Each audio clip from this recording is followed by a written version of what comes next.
Good morning. Ayin Beis, Volume 3. We are on we finished page 1260, and we're going to 1261. Aleph Resh Samach, and we're going to Aleph Resh Samach Aleph. So just a quick review of yesterday's class. In the context of Yizbu Atze Havaya, sating the trees of Havaya in Gan Eden, which means they're the trees in Gan Eden on their own, and then as they get sated, refers to the two stages or the two levels, I should say, of Gan Eden on its own as a superior domain or state of consciousness than the rest of existence, and the fact that there radiates Vayita Havaya Lekim, Havaya,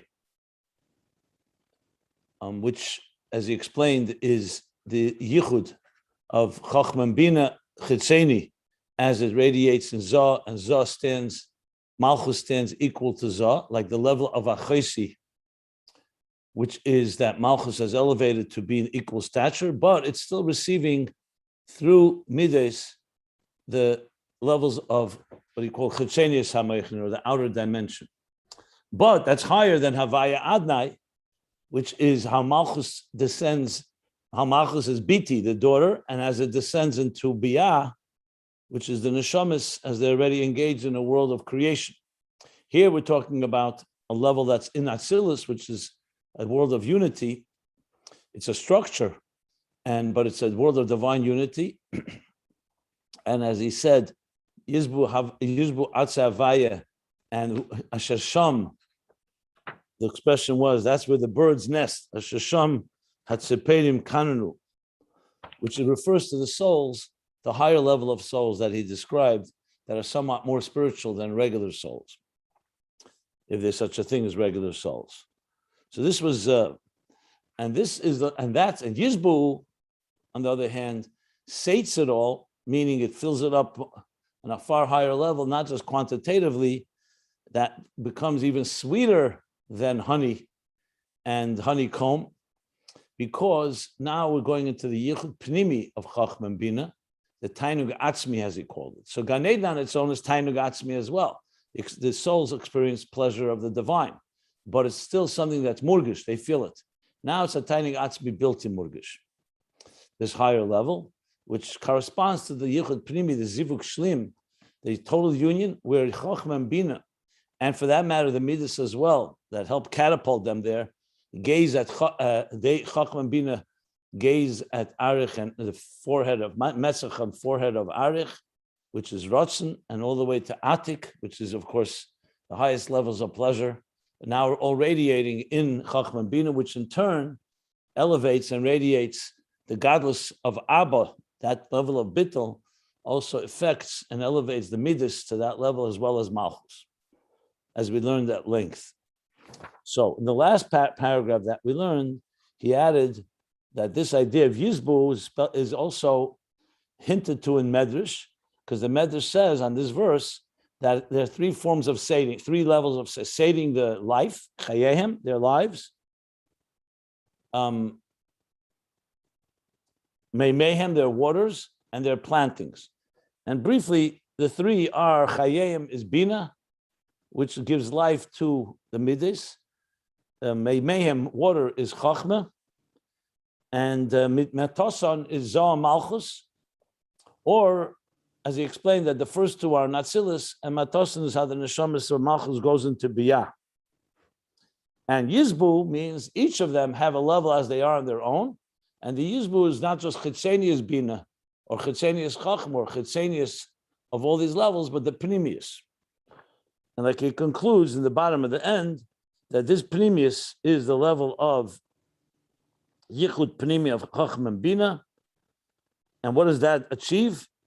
He says, the tasteful air, the abundance, the additional air that goes into Gan Eden through Avodah, that comes to the Tainug Atzmi, that's much, much higher than the Tainug in Gan Eden on its own. Now, this concludes, not completely. We still have more to talk about Gan Eden and rewards and the reward in this world. But this concludes this theme regarding Gan Eden in contrast to Gan Eden as it gets sated through Avodah. Now, a key point before we continue to keep in mind that is very, very clear, that it all comes down to us.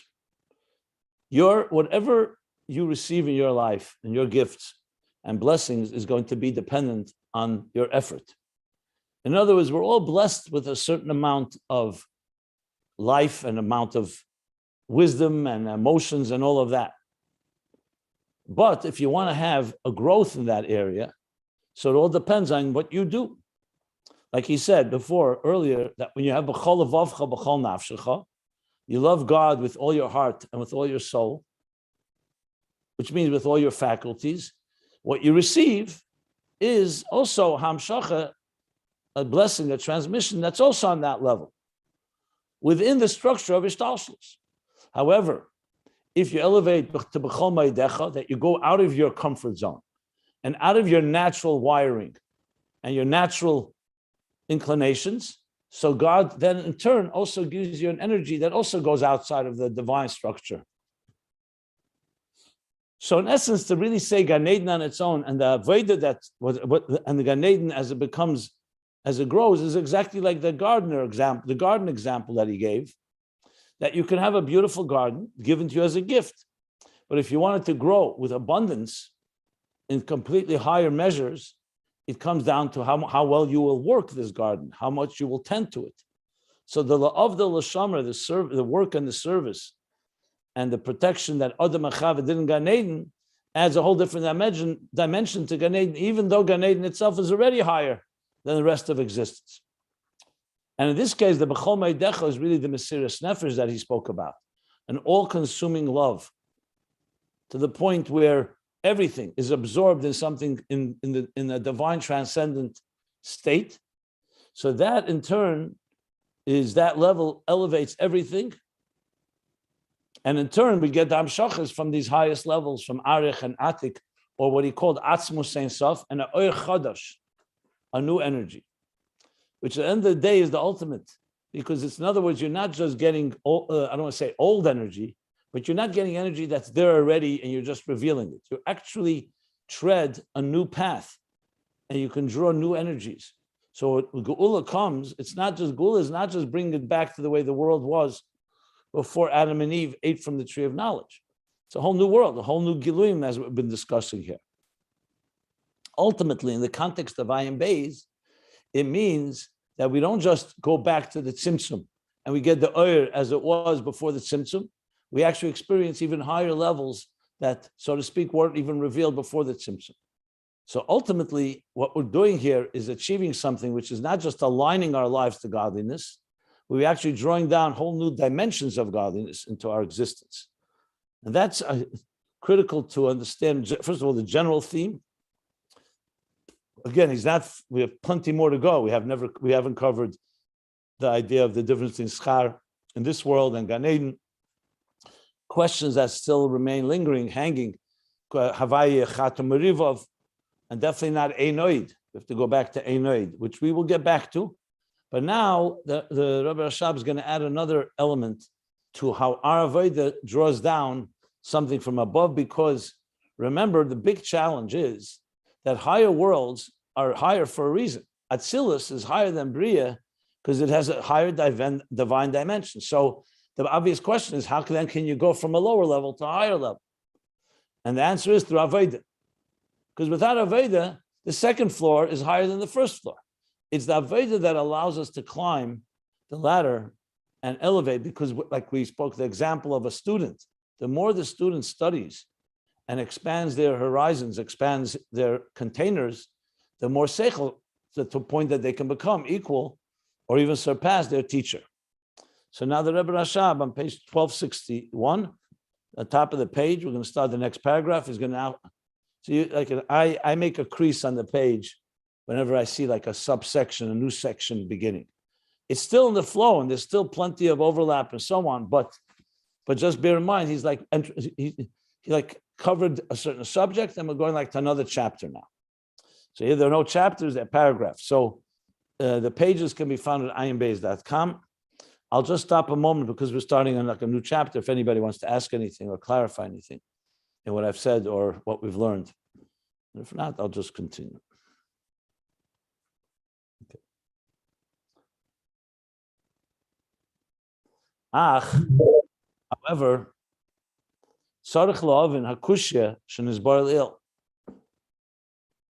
okay, all this is fine and good, but now we have to understand the question that was discussed earlier.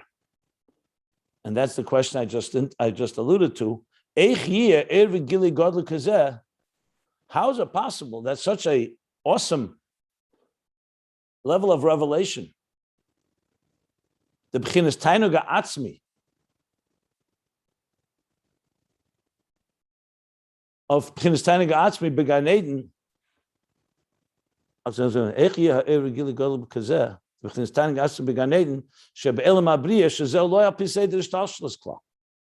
how can Gan Eden on its own is higher than the world, but it's in the world of Beriyah. So how could this level of Tainaga Atzmi being Gan Eden, which is Elam HaBriyah, which is Lo Al Pi Seder Shtashlos Klal? It defies the structure of the cosmic order. Atzilus is here, Beriyah is here. It would be like saying Kodesh Kodashim, the Holy of Holies, is being drawn into the level of the holy, or into the Azara, or into the El Moyed, or into the outside world. There's a reason that they're separate.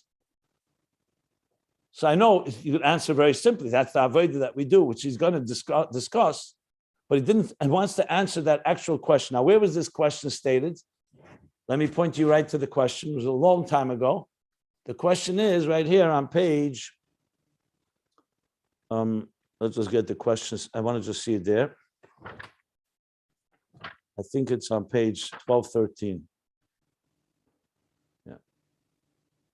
Yeah, on 1213, I just want to read the question more detail so I'll understand what he's saying. So he begins there to explain, let's discuss the idea of Gan Eden. So he says, Gan Eden is Gili of the Eir of Atzilus. And that's the Havaya Elikim. Vayita Havaya Elikim Gan Be'eden. God planted a garden in Eden. So he says, the world come from Elikim, because Havaya itself, you cannot create the worlds. It needs tzimtzum, it needs a concealment. Okay.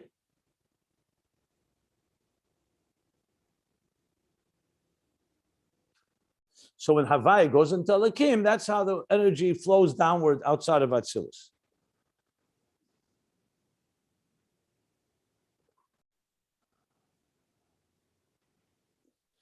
By Gan Eden, on the other hand, it says Havaya Elikim, which is Gan Eden. That means that the of Atzilus, the Havaya of Atzilus radiates. Now here comes the question. Hine Gan Eden be'etzem, Gan Eden on its own, fundamentally, is the level of Beriyah. Hainu Gan Eden Elyon, and that's where he says Gan Eden Atachn is Asiyah. But let's talk even Gan Eden Elyon, is Beriyah. Ulachera, and seemingly Eich Efshali is Gili Eir Atzilus, but Beriyah. How is it possible? I'm actually reading from line 10 on page 1213, if you want to look. How is it possible that the revelation of Eir Atzilus should be in Beriyah? The Kolsh came by Asiyah, and for sure in Asiyah, the lower level of Gan Eden. It's known that Masha Eir Atzilus Ein Sof this Pashtuse, that when we say the energy or the light of Atzilus extends infinitely, Hurak b'madreges Atzilus, only within its own realm it extends infinitely. It doesn't extend outside of itself. But that doesn't mean that it's transmitted into Biyah. Atzilus is like a self-contained, very high level, like I mentioned, the Holy of Holies, for example.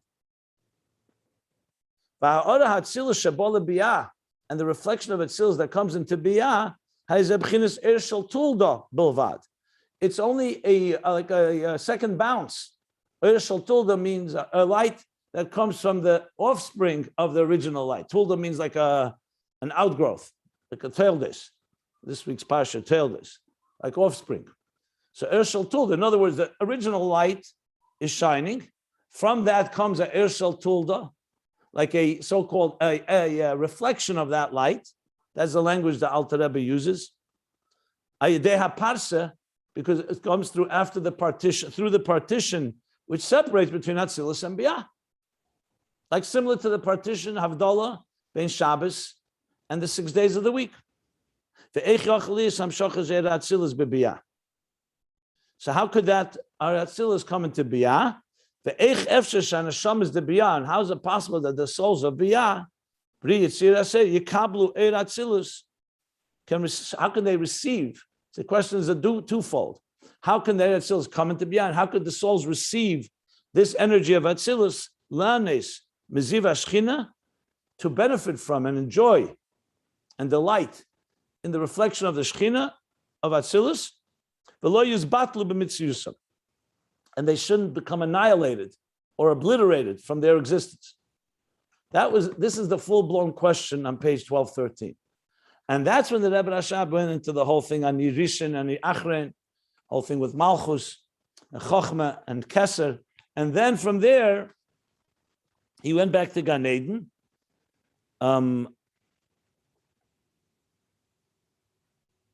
And that's where you start introducing the Avodah that helps Gan Eden grow into a greater thing that it is on its own. But he didn't really answer the question explicitly. He just said, Gan Eden on its own is the level, as we just learned, Atze Havaya, that is a level of Zoh, or Chachma and Bina, the Chitzenius of them, and through Avodah, we get to the higher level of Pnimius Chachma and Bina. And Gan Eden is much more oir. But he didn't actually answer the question, fully answer the question, I should say. Like he says, on page 1213,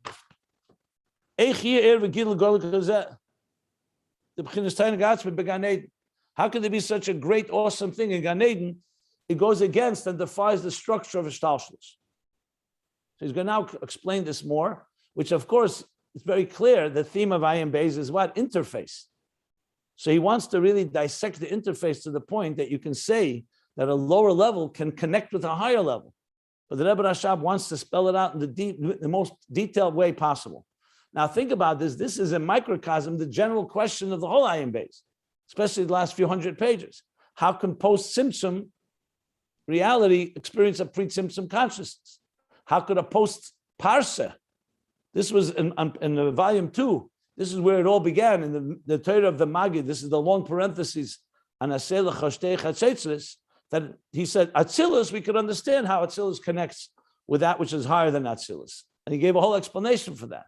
But once you have the Tzimtzumim, and then the Parsa is seemingly an impenetrable partition and curtain between Atzilus and Biyah, how do we pierce that? We can have Biyah experiencing Atzilus, which in simple is basically saying it now in just different language in context of Gan Eden and Beriyah. So that's the question on the table. And he continues, Dihine Beseder Ishtalshlus. He's explaining now. Let's explain why is this such a big question? Why can't you say it's like several floors in a house? You live on the ground floor, then you can walk up the steps to the next floor. Why is it such a big question to say that a lower level cannot experience a higher level? Just to spell it out. So he says because the Seder Ishtalshlus api maimer kavamida, because the Seder Ishtalshlus, which is established by the maimer of kavamida. Maimer kavamida means that God's so-called think of God as the architect. So he allocated, and a maimer kavamida means he stated, this is the amount of energy that I'm allocating to this particular level. Not more, not less. That's what defines creation. So maimer kavamida means a measuring stick or measuring a rod. It's like how you measure something. You put a certain amount in the physical way. You have these things that measure, like a measuring cup or a measuring tube. You put a certain amount of salt or sugar or water into a recipe. So maimer kavamida also is referring to Ibish to me, like he says, Yehi Oyer, Yehi Rakia. These are specific parameters that God lays out in creation. And a tzemeach is not a chai, and a daimim is not a tzemeach, and a chai is not a medaber. They have parameters. Just like in the human being, the windpipe and the food pipe are two different entities. Yes, they work together, but they're different entities. So it's called Maimer Kav Amida. It's an expression used. Also, the word Kav, the Kav Achut that comes after the Tzimtzum, is a narrow, like a laser beam of consciousness, of divine consciousness. It's not everywhere. It's directed, focused. And this Kav is sometimes called Kav Amida. We also learned there's a Knei Hamida, which is another level in this measuring, defines the parameters of existence. So he says, according to this measure, if you wish, this measure, these parameters, the measure that creates the parameters, also the level of Eid HaNeshama, not just the Kalim of Biyah, the containers, the identity of Biyah, you could say the body of Biyah, but also its soul, the Eid HaNeshama, who rak m'bchinas HaKalim d'Atzilus. They are not in the level of Atzilus in its full glow. They're just from the Kalim of Atzilus. Actually, we learned if you I don't know if that is the same association. Let's strike that. So they come from the Kalim of Atzilus. V'hainu the Eid Atzilus ain't a meir b'Beriyah klal. That clearly tells you that even the highest level, the soul of Atzilus, of the Biyah, only is getting from the containers of Atzilus. So that's clearly that Atzilus does not radiate in Beriyah at all. Rak b'chinas hakelim d'Atzilus. Only the containers of Atzilus. The Gamzeh, says the Rebbe Rashabi, adds in the parentheses, the Gamzeh hakelim, kamoy shein b'chinas, kamoy shein b'Beriyah, einam klal kamoy shein b'Atzilus.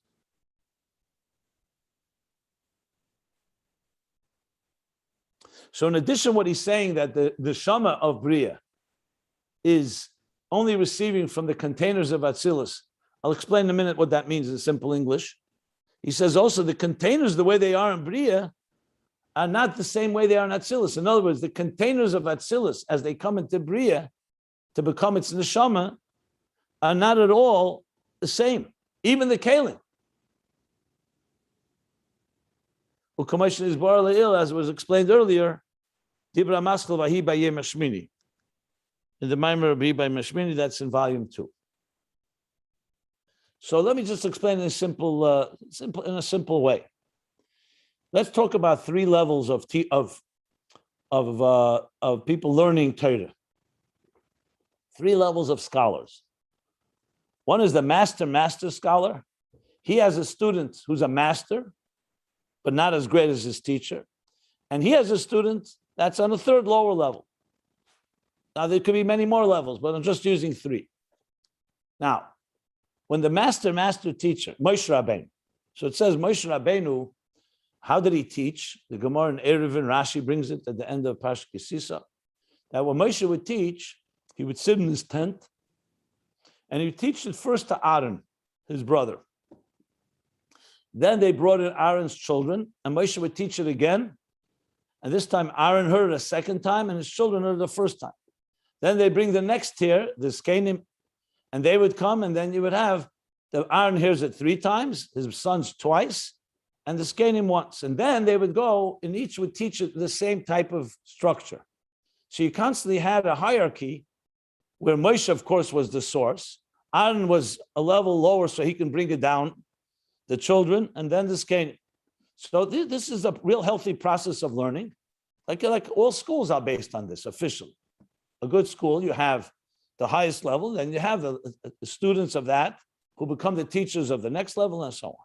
So in the language of, if we were to use the language of Otis and Kalim, would be the Otis of the master teacher, the master, the great man, the grand master. His Otis are obviously higher than everybody's. So what does he do to explain it to his students?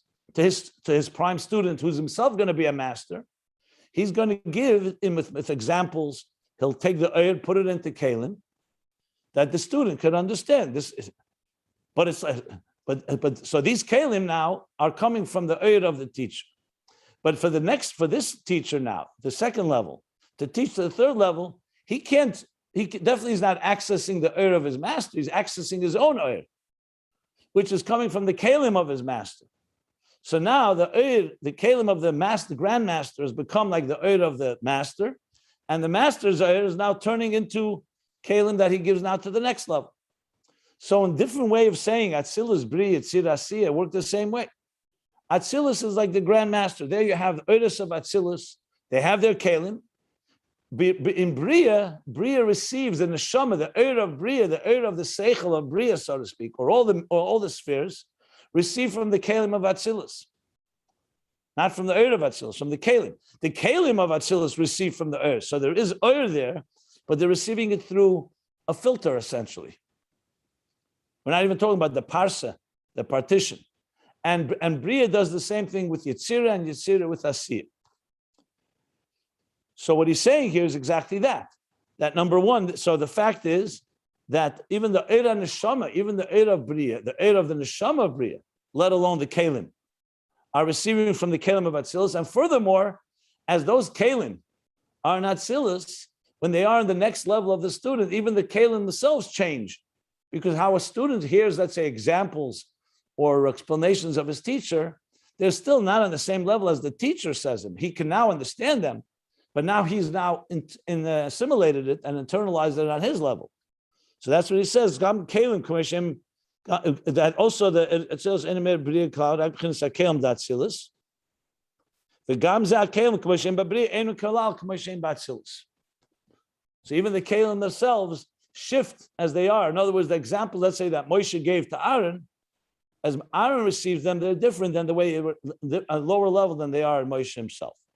So just to explain a bit how Seder Shtalshelus works, which really explains the whole structure of things. That's how proper communication is done. This is how we educate, and this is how we grow when it's done in this fashion. If in any way you skip this, any step here, you undermine the whole structure. In other words, if suddenly the Oyer would shine without the Keli, from the master, great master to the master, he would get overwhelmed and he wouldn't be able to receive it properly.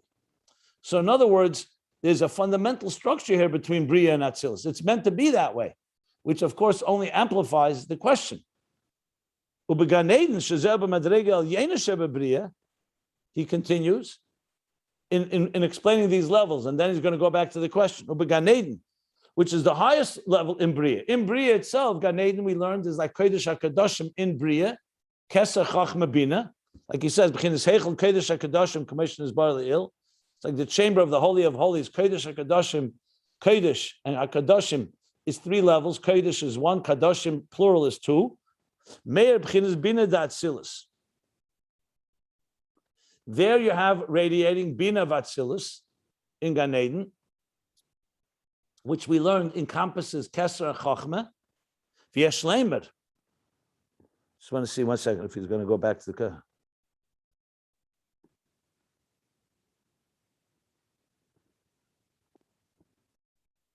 Yeah, he's building up the question. He's building up this question by explaining the structure. So it's true that Gan Eden receives from Bina V'Atzilus. V'yesh leimer, says the Rebbe Rashab, you can say, Shezeu gam kein b'chinas HaKalim de Bina, that this too is not the Oyer of Bina, but it's also the Kalim of Bina. Just like we said, the Neshama of Beriyah receives from the Kalim of Atzilus. So when Gan Eden is receiving from Bina, Yesh Leimer is from Bina, the Kalim. Yesh Leimer Shezeu Gamken B'chinas HaKalim de Bina. It seems like he's referring to the Kalim of Bina of Atzilus, not the Kalim. Yeah. U'Komoshin is Bar Le'il B'Shem Ha'etz Chaim. It's all part of, he's building up the question. So he's just elaborating a bit more than just this question itself.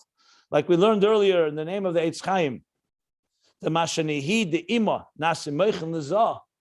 When we say the lower level of Bina, if you remember, we learned the Nihi of Bina becomes the Meichen of the Midas of Zah. So I want to see where he said that.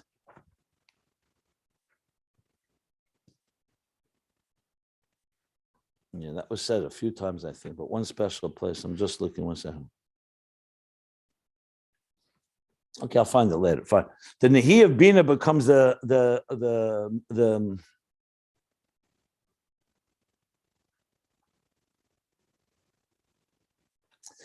Meichen of Zun, rather, of Zah and Malchus. Zaurak Bechinas HaKalim Levad the Nehi de Ima. So he's just making the case that it's not coming from the Oyer of Bina. It's only from the Kalim alone, from the Nihi of Bina. So in addition to being the lowest level of Bina, it's only the Kalim of that lowest level. The Kolshke B'chin is Bina Shebegan Eden. That's even when you talk in Moichin of Zah, Malchus, and Atzilus, are only getting from the containers and the lowest level and the containers of Bina. For sure, Bina, which in Gan Eden, which is the level of Beriyah, Hurak B'chinas HaKelim, is only from the containers of Bina, Shezanasa Began Eden, from which comes, and that becomes the Ur in Gan Eden, like we said, from the Kelim of a higher level comes the Ur of the lower level. And he continues, still defining the structure. Uba Proteus, and more specifically, in more detail, Hare Mashamer Began Eden, Hu B'chinas Bina de Malchus. So yes, in general, it gets from Bina of Atzilus, but in truth, when you really break it down, it comes through Bina of Malchus, Commission is Bar La'il, Oy B'chinas Bina de Zah, or Bina of the Midas of Zah. So overall, we say Gan Eden receives from Bina, and of course the containers of Nihi of Bina, or not Nihi, the containers of Bina. When you break it down, it actually comes more from Bina of Malchus or Bina of Zah. Because the point is that Beriyah, bottom line, is lower than Atzilus. So when you really define it, like any level receives what's commensurate to it from the higher level. So overall it's Bina, but more specifically Bina of Malchus or Bina of Zah. So that just even makes the stronger separation between Gan Eden and Beriyah and Atzilus. The Gama Shemer, and the Rebbe Rashab continues. And additionally, the Gama Shemer Ma'ir Atzilus, Hurak Mebchinas Bina Atzilus. And even that, we'll say, well, some Ur of Atzilus does come through these Kalim, correct? He says, but it's still only from Bina of Atzilus. So in addition to it being the Kalim, and in addition to it being coming through, addition to being the Kalim, it's also coming from Bina, not from the highest levels of Atzilus. Even if there is some, even the Ur that's coming through the Kalim. So there's all these different, I'll sum them up in a moment, all these different reasons to say that Beriyah and Atzilus, as much as it's receiving, but it's receiving through a far more diminished way, because that's why it's Beriyah, that's why it's a lower level. But the true, we'll call it the true pristine or pure energy of Atzilus,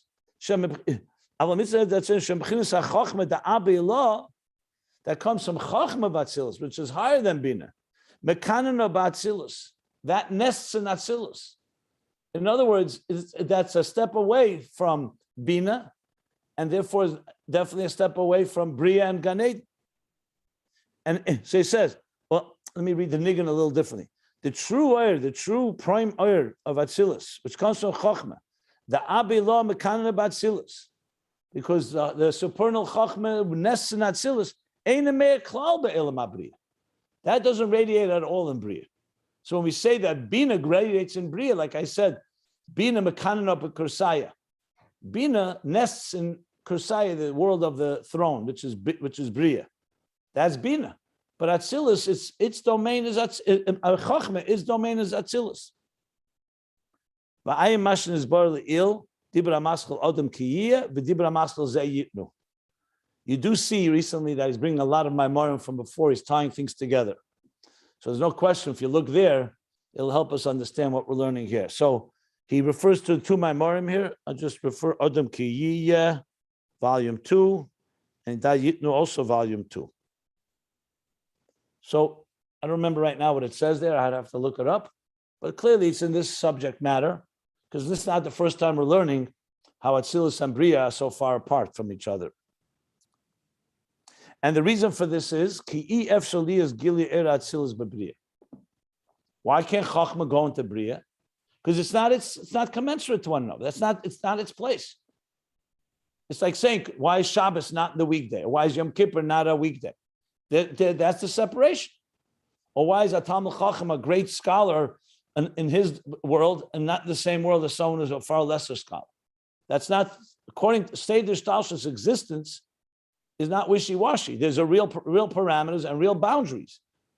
A Kohen goes and works in the Beis HaMikdash. A Yisrael does not. These are not up for negotiations, not because everyone has his place, which makes total sense because that's how the world works. Imagine, I mentioned before, the windpipe and the food pipe. Imagine they decided to join. God forbid, we wouldn't be able to survive. Food gets stuck in the windpipe. It's critical to have these boundaries. So here we're not talking about danger, we're talking about simply structure. Atzilus is a different level of Elikos, simple as that. So something does come from Atzilus to Beriyah, because that's also, remember, it's not completely isolationist. The windpipe and the food pipe work together. The heart and the mind, they all work together as one union, but they don't become one. They are different levels, and there's a hierarchy, and then they work together properly. So from Atzilus comes to Beriyah, but through Bina and through the Kalim of Bina. And more specifically, Bina of Malchus or Bina of Zah. Whereas Atzilus is its own, what makes Atzilus Atzilus? Because it's not Beriyah. It's exactly right. That's the point. That's the reason for all these different levels. So based on all that, the Shel is Gili Atzilus Beriyah. The Kolshkein Sheyeh Gili B'chinas Tainaga Atzmi B'Gan Eden Beriyah. If Atzilus can be in Beriyah in its pure form, for sure the Tainag Atzmi, which is higher than Atzilus. Tainag Atzmi is levels of Arich and Atik. For sure can't be in B'Gan Eden and Beriyah.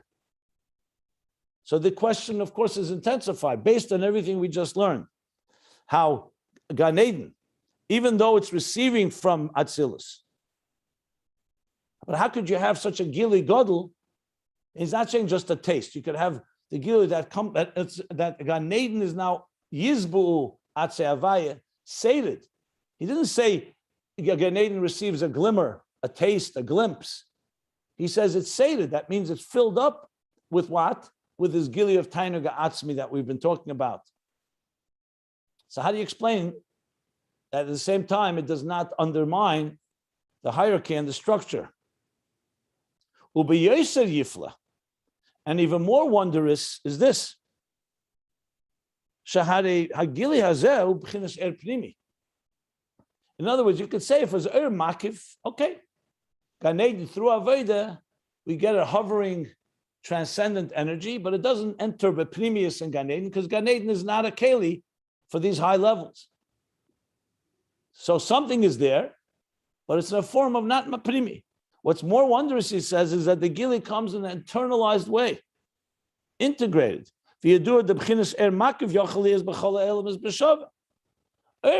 Ketaka be, it's an equalizer. Why? Because it's not specific to any particular level. It hovers above. It's like the Ratzon Hashem, God wants a world. He wants all the worlds. That can be an equalizer and can radiate in all the worlds. But you know why? Because it's not permeating each world. It doesn't disturb the distinction between Atzilus, Beriyah, Yitzir, Asiyah, and all the other levels.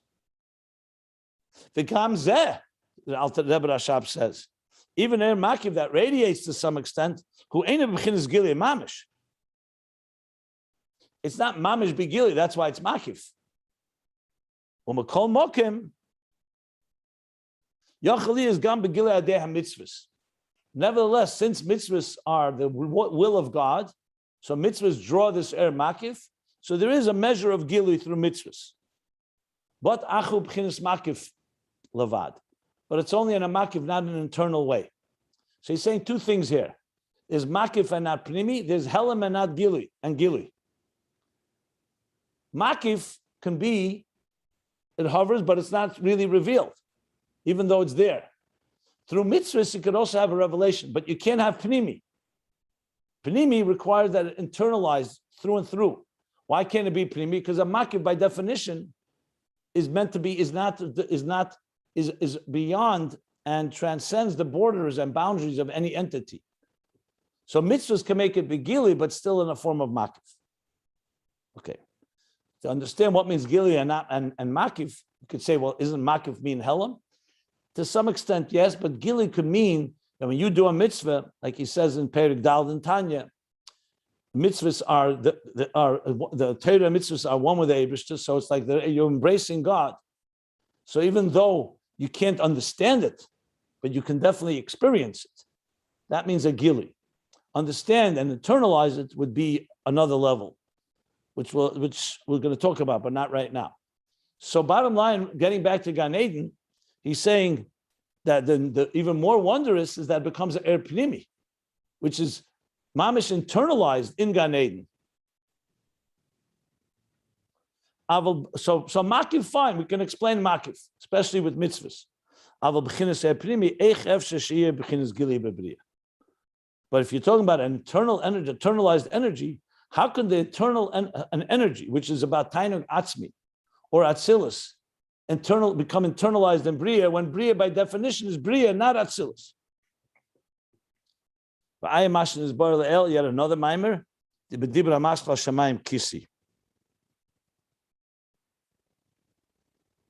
I definitely want to look up these maimarim. I'm sure they'll help understand things. But so there we have the question on the table. What's good to hear is that the Rebbe Rashab is really spelling it out and not just relying that we figure it out. So though we learned that Gan Eden does, through Avodah we get abundance, so we know the fact, but he wants to understand how is that possible, which only comes to emphasize even more how the Rebbe Rashab in the interface of Ayin Beis is not sufficient, does not suffice by just trying to explain that levels connect with each other. You're saying he wants to be total integration. So it's not just, okay, Elokus is beyond us and we're existence, and through certain methods we find a way to relate to each other. He wants it to be total integration, or else this question wouldn't be a question. Because you could say, you know what? Gan Eden is Gan Eden, Beriyah is Beriyah, Atzilus is Atzilus, and with Avodah we draw down a little more. Like I said, a student is a student, the teacher is a teacher, the student grows, and now he can receive more from the teacher. Then there wouldn't be a question. He's saying, no, you're saying that that Gan Eden is now becoming sated and literally living the experience and becoming like Atzilus itself and higher, which goes back to the big question that I mentioned back in the middle of page in the first third and middle of second volume of Ayin Beis. How does a post-Tzimtzum reality experience pre-Tzimtzum consciousness, and how does post-Parsa reality experience pre-Parsa, which is the partition between Atzilus and Beriyah? It's literally this question. And when you know all that, what we learned earlier, it's clear that it's all part of this discussion, which makes it much more interwoven, that everything we've been learning here is all about this interface of ultimately connecting the two extremes. Now, bear in mind in the Pasuk V'yadaita Yem, which is the operative verse that he's using here, V'yadaita Yem, V'shavesa levavecha, Ke'avayu Elokim, B'shamayim imal v'oretz mitachas, discussed that. It discussed how do you bring Havai and Elokim together, both in Das Elyon and Das Tachtin and all the levels. But we didn't finish with Ein Oid. Remember, Ein Oid is the real theme of this volume, that the very existence itself expresses godliness. Not just it's a keli for God, not just like Elokim is revealing the Oyer of Havaya, but that Elokim itself, that the Laila itself, the night, the Tzimtzum itself, existence itself is going to reveal the godliness that creates that existence, not just higher levels of Gili, which means that Tzimtzum itself will be transformed. So you could see, if you think about it, that he's laying the building blocks for that by explaining, because that's what he wants to have here, that Gan Eden and Beriyah should not just be a keli for Atzilus and not just transmit those energies, but that there should become a certain total fusion between the highest levels and the lowest levels. Now, of course, Gan Eden is not the lowest levels, but right now that's enough. Even Gan Eden, with all its superiority to the rest of existence, is still not Atzilus, as he just explained. So this goes back to the question he asked on page 1213, and now continuing on page 1261. So it's quite a while. 1213 till 61 is a good 50 pages, almost 50 pages. 48 pages. Yeah, that's where he asked the question. Okay. So since we finished the paragraph, we have time, but does anybody want anything any questions, any clarity? Please. Why is the or of the kiyum of mitzvahs necessarily makif and not pnimi? In Tanya, he explains, because a mitzvah you don't ingest. You put on tefillin, it's on your arm, it's like a garment. Only Torah is considered pnimi because the mind absorbs it. So mitzvahs usually reflect on Ratzon Hashem. Torah is chachmasei of Hashem. Chachma is a pnimi, Ratzon is a makif. When I fulfill your will, I'm fulfilling your makif, not your pnimi. If I connect with you in a specific area that both of us, let's say, learn together or we do something together. So generally, Ratzon is a makif, is arich, is keser. So the mitzvahs are associated with keser, and generally speaking, pnimi is the spheres themselves where we internalize. That's a general explanation. Got it. So that goes back to the very beginning of Ayin Beis, basically. Yeah. Yeah, there he talks about makif and pnimi, and in Tanya chapter 4 and 5, I think 5 is more. Chapter 5, he talks about this distinction why mitzvahs are called makif, mamshech makifim. Now, of course, a mitzvah is also like a difference in sukkah is a real makif. With the dalad minim, the 4 species is more of a pnimi. Talis is a makif. Tzitzis is more pnimi. So in mitzvahs itself, there are also variations. Yeah. But generally speaking, a mitzvah is you're fulfilling God's will. And that's the main reason that it's... Got it. Thank you.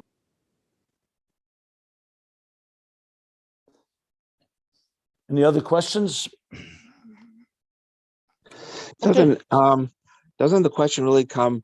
The active word is not interface as much as integration, meaning that didn't you just say that interface you can relate to something, but the ultimate goal of Ayin Beis is show how we can integrate it, which becomes one with it. No, isn't that more of a accurate description of what's trying to be accomplished here? I still would use the word interface, even though you're correct. But remember, interface itself can be to the point of integration. That was what I was really intending to say. Because you see, the word interface is like the word mamutza would be the Hebrew word. He uses the word mamutza. Keser is a mamutza. When God wants something, now we have a mamutza. That's the second page in Ayin Beis, in the beginning. That if God doesn't want something, you have no bridge, if you wish. So that's why I use the word more like interface, like bridge. But ultimately, and remember, even when they become integrated, they're not going to become one, that God is still going to be God, but it's going to be a total integration. So I think integration is a level of interface. That's how I would look at it. So an interface itself, there's different levels. And ultimately, yes, you want total integration, total achdus, basically. But it's a matter of semantics, really. I'm just explaining the idea. There's no difference in what you're saying, what I'm saying. It's just a matter of which words we're going to use. When you say that the Kohen, the Kodesh Kodeshim is not the Zara, and the Kohen is not the Levi or Yisrael, that they can never be. But what is the line that even a non-Jew, a Gentile Talmud Chacham can be greater than a Kohen Gadol? Isn't there that line? So what I'm trying to say is that we're trying to understand how we can actually experience Atzilus, which is a totally different realm within Elam Olam Gashmias, I think, Asiya. So wouldn't that ability somehow be related to that fact that you can, or that it says in the Lasi Lavo, there's going to be an elevation from Israel to a Levi or a Levi to a Kohen, some type of unity there that we're trying to achieve. First of all, even if what you're saying is correct, which it isn't completely, I'll explain in a moment, it still doesn't explain how you explain it. How does that? Rebbe Rashab is asking a logical question here. He's not saying that, he's not questioning whether that's going to be the case. He wants to understand how could it be? How could Atzilus and Beriyah, let's start with that here, which are really very mutually exclusive worlds. That doesn't mean they don't communicate or interact with each other. They definitely do. But how could it become a pnimi that literally the whole Beriyah becomes saturated, like we said, sated with Atzilus? and without annihilating it, like we learned on page 1213. That's the operative question. He's not questioning whether it's going to happen. He's questioning how is it going to happen? The how. This is Chassidus Chabad. How do we understand it? Now, Kol Yachol, God can do anything. Of course, God can suddenly take away the boundary between land and water, and they won't, and everybody will live, even though we're all submerged in water. But that's a miracle from the laws of nature. So God, now the fact that different people, for example, like you mentioned, a non-Jew who learns Torah can be greater than a Kohen Gadol, or the different expressions. It doesn't say greater than whatever. Bottom line, he's like as if like a Kohen Gadol, is because of course, we all have ability through our Veda to experience something. But a non-Jew, 1 second, hold on. 1 second. But you don't say that a non-Jew who does that is able to go in Yom Kippur into the Holy of Holies and bring keteris and pray for the Jewish people. You say that he's able to reach a certain level through certain things. Just like when we say that we can, through certain Veda, we find the Moshe within us. So that's a different story. There's Atzilus. There's a certain interconnection that all of us have a piece of the other, that we're all really part of one larger organism. But here the question is really that it seems to upset the whole structure, cosmic order. How can you reconcile the two? Anyway, since the Rebbe Rashab asked the question, I think we should allow him the opportunity to answer. And I think once we see the answer, I think we'll understand the importance of this discussion. I think it also brings up from what we were learning last few days about getting to the level where we're completely bittul and there's only divine consciousness, and he's trying to give a mechanism, a structure to what we've been learning last few days. Okay, but anyway, it's a very clear question. It's a very obvious question, actually. And I said I'm glad that the Rebbe Rashab is asking it because he's going to explain it. And I said it adds to the whole picture of how these levels get connected and interfaced and integrated and all the words we're using and fused. Yeah. Just to be accurate, it doesn't say non-Jew. It says mamzer talmid chochem koydem l'kohen gadol ha'oretz. That's correct. That's correct. What it does say is this. What it does say in the Gemara is akum shalom atayre is kikohen gadol shenichnas lafnaya lefnim. Wow. That does say in the Gemara. Wow. So Rashi says Sheva mitzvahs did who in his 7 mitzvahs, because another place it says akum shalom atayre is chayiv misa. So, but it does also say that that a Jew that learns Torah is even more than a Kohen Gadol. But the Rebbe already explains. This is the famous Likutei Sichos I always refer to, in volume 13, page 230, where the Rambam says in the end of Hilchos Shmita v'Yevel, Lo yishevet Levi bilvad, ela kol ish v'ish meboy elam. Every person on earth, every human being, can become miskadosh kedush kadashim if he separates from them. But that's completely not. That's a fact. The question, first of all, is that too needs explanation, perhaps. But that is not making the person becoming complete changed entity. A frog can't become a bird, and a Beriyah can't become Atzilus. That's what it comes down to. So the question really comes down to the where do you see this? How do you maintain the balance, basically? Anyway. That's the question. You can read it here on page 1261. He just elaborated how Gan Eden receives from Bina of Atzilus and the Kalim of Bina. That's a fact. So how does that change? Yes, you could say you can radiate more energy into it. But basically, like he says, in a world that's completely beyond it. So it's exactly like saying that how could Elokus, that requires a tzimtzum for us to see it. You can't look at the sun, for example, without shades. So how suddenly can you look at the sun? Your eyes didn't change. So you could say, okay, slowly you see a little more of the sun, a little more. But never can you be right close to the sun and remain intact. It defies the very laws of nature. We get too close to the sun, or we look at it. It's not a possibility in the structure of existence. So yes, miracles can happen, but he wants to explain as much as possible how a gili of that nature can come into a level that initially that gili was not possible to be there. That's the essence of what he's trying to explain here. So yes, because I already explained it earlier with the different examples of a teacher and a student, is because I learned this already. So I know some of what we're going to be learning. But the fact of the matter is, if you think about it, this is a very solid question that needs to be really understood. And I refer you back, go again back to page 1213. He asked it very explicitly there on 1213. And I just read it before in this class. So I see we're ready by 10:30.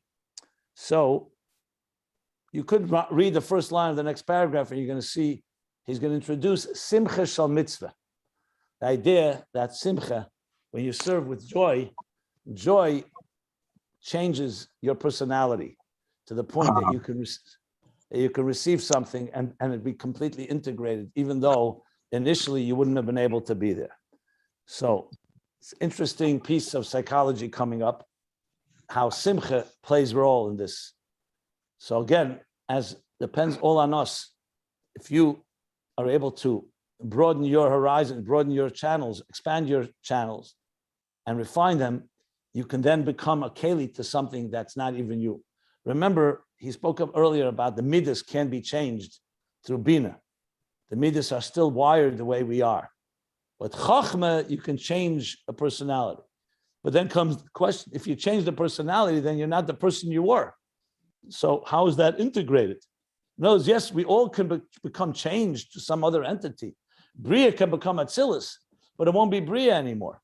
Or to put it in the language that we're so accustomed to, you can make a dira leis baruch b'tachtenim, but is it tachtenim after they become as a dira leis baruch? Does it retain the tachtenim nature that we know of? I'm not talking about the helam of Elikus, that God is. Can everybody mute? Yeah. I'm not talking about the helam of Elikus in tachtenim. But what makes this, why do we call it a dira b'tachtenim once it becomes a dira? Now it's God's home. So just like Aliyainim. So it's basically going to come down to remaining in the parameters at the same time becoming transformed. It sounds like a paradox, but the whole point of Chassidus and specifically Ayin Beis is to teach us how that paradox can become something that is completely rational and makes sense and doable above all. Doable. In 12:13? So that's what we're going to learn. So we're going to stop. One second. We're going to stop here. Top of, the end of the paragraph on page 1261. Go ahead. You want to ask something? No, 12:13. I don't see anything about simcha. 12:13, you said? Yeah, I read it in this class word for word from 12:13. Aleph, Reish, Yud, Gimel. I don't see it. I'm sorry. So look a little more. In the beginning, no, just tell me what it says. Look at the line that begins. Meir b'chinas avayad atzilin gan eden be'etzem hu bebriyah. It's 10 lines. Not 10 lines, like 7 lines. He asked this question. You see words l'cheda eich efsher? Want me to count the lines? 3, 4, 5, 6, 7, 8, 9, 10. 10 lines from the top. 9 lines from the top. Aleph, Reish, Yud, Gimel, right? I think Rabbi Taitel. We're learning Ayin Beis. I don't need to teach you how to look at a page. Aleph, Reish, Yud, Gimel, right? Rabbi Taitel, I don't think he said with the simcha there. He says the Rabbi Rashab is going to explain how we can accomplish it. I said the kasha is there. The question is there. Question, not the answer. Thank you. We didn't come to the answer yet. We're going to learn the answer now on this page. That's the question begins there. Question.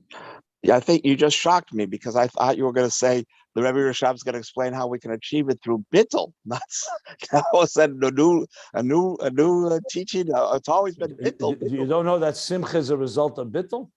Oh gosh. Okay, we'll stop here. End of paragraph 1261.